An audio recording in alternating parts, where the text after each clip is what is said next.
Засилувањето на негативната изборна реторика го зголемува ризикот од низок одзив во недела, оценува дел од експертската јавност. Од една страна имаме понуда за инфраструктурен бум, од друга силна негативна меѓупартиска реторика. Се води кампања на се или ништо, мешајќи локални и парламентарни избори. Далиборка Демјанска. Локалните кандидати ќе успеат да допрат до граѓаните, но негативните пораки што партиските лидери си ги упатуваат меѓусебно може да предизвикаат помал одзив од вообичаениот, предупредува политичкиот аналитичар Петар Арсовски. Досегашниот тек на кампањата според него остава впечаток дека кандидатите и партиите различно комуницираат со електоратот.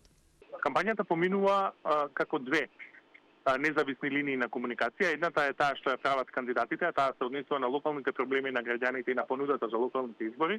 И втората линија на комуникација е таа што ја прават партиите, партиските центри за комуникација и партиските лидери, која повеќе се бави со национални теми и наративи и во основа таа комуницира пинг-понг една со друга партија, а не со граѓаните. Во втората линија на комуникација доминираат и негативни наративи, а во првата повеќе понуда. Наративот пак дека ова се избори на се или ништо, за него има оправданост во општините каде албанците се мнозинство. За некои општини, особено во албанскиот блок како Тетово и Чаир, тоа може да се смета за борба на живот или смрт, бидејќи за албанските партии резултатот на тие избори ќе го дефинира целиот нивен поднатамошен политички амбиент. Со влегувањето на кампањата во завршна фаза, кандидатите ги вадат и најголемите адути и ги даваат клучните ветувања, но лидерите стануваат се пожестоки во дисквалификацијата на противниците и се упатуваат отворени навреди.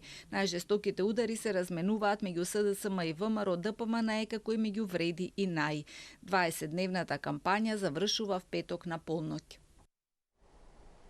Кандидатката на СДСМ за градоначалник на Скопје, Каја Шукова, вели дека јавните предпријатија треба да се ослободат од партиските стеги, кои наместо во интерес на граѓаните работат за партиите и наместо услуги произведуваат долгови. Граѓаните плаќаат за услуги, а добиваат насобран смет, нефункционален јавен превоз и хаотична инфраструктура. Мој приоритет е вистинска реформа на јавните предпријатија да им служат на граѓаните, а не на партиите. ЈСП се модернизира со нови еколошки автобуси, електронски систем за наплата и брз автобуски транзит, за да се воспостави јавен превоз што функционира. Комунална хигиена се ревитализира со современ центар за селекција и рециклажа. Кандидатот на ВМРО ДПМНЕ за Скопје, Орце Ѓоргиевски, најавува проект 2500 денари за пензионерите со најниски примања, како и други мерки за пензионерите кои живеат во главниот град. Нашите највозрасни сограѓани не бараат многу. Нив им треба внимание, достоинство и пред се сигурност. Затоа предвидуваме сеопфатен пакет мерки за подобрување на квалитетот на животот во третото доба. Ќе воведеме субвенционирано банско лекување, континуирана здравствена грижа и рехабилитација, подобрени услови за домување и можности за активен општествен живот. Целта е да обезбедиме пристојна, здрава и достоинствена старост. Кандидатот за градоначалник на Скопје од Вреди, Башким Бакиу, својата програма ја базира на 7 столба, кои треба да го подобрат животот и функционирањето на главниот град. Прво почнува со редот и отчетноста. Времето кога јавните предпријатија им служеа на партиите, а не на граѓаните, завршува. Секој директор ќе одговара за својата работа пред јавноста. Транспарентноста ќе биде правило, а не исклучок. Второ, сообраќај без хаос, модерен и јавен превоз. Скопје не може повеќе да живее со расипани автобуси и часови изгубени во метеж. Ќе воведеме брз, еколошки и безбеден систем на јавен превоз.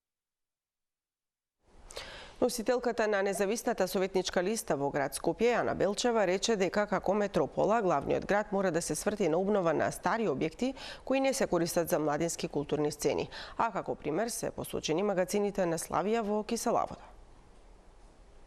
Скопје има неискористени потенцијали, следејќи ги примерите на европските градови, наместо само да се руши и однова да се гради, да ги следиме принципите и на циркуларната економија, да реставрираме и однова да му дадеме живот на објект како овој позади, кој може да добие нови функции и нови содржини и да му даде нов квалитет на живот во нашиот град. Затоа сме денес тука да потсетиме на сите овие капацитети и потенцијали што ги имаме, а што може да добијат нова функција.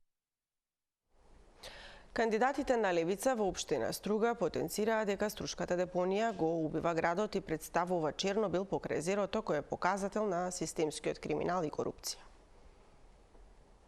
Колку уште ќе чекаме некој надлежен да се сети дека струшката депонија со децении не труе и убива? Секој што живее во овој град знае, Струга се гуши во ѓубре, но вистинското ѓубре не е само на депонијата. Вистинското ѓубре е во системот што ја дозволи, што ја игнорира и што ја толерира. Ова што го гледаме таму, тоа не е депонија. Тоа е отворена рана, тоа е екоцид, тоа е струшкиот Чернобил и тоа е политички криминал. И сето ова е резултат на бипартизмот кој системски не убива со криминал и корупција.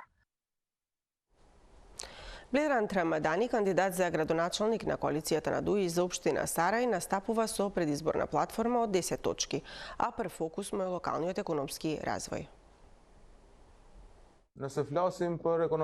Ако зборуваме за локалниот развој и економијата, нашата идеја е дека во Сарај веќе имаме една индустријска зона и таа треба да ја развиваме со инфраструктура и полесен пристап за новите инвеститори.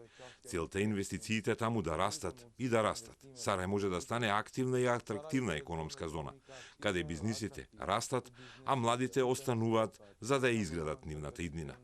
Ни треба економија, потпрена на модерно земјоделство, домашно производство и иновации. Наместо пенкала и тефтери за избори нудиме решенија. Младите да останат во татковината, велат представниците на МАК.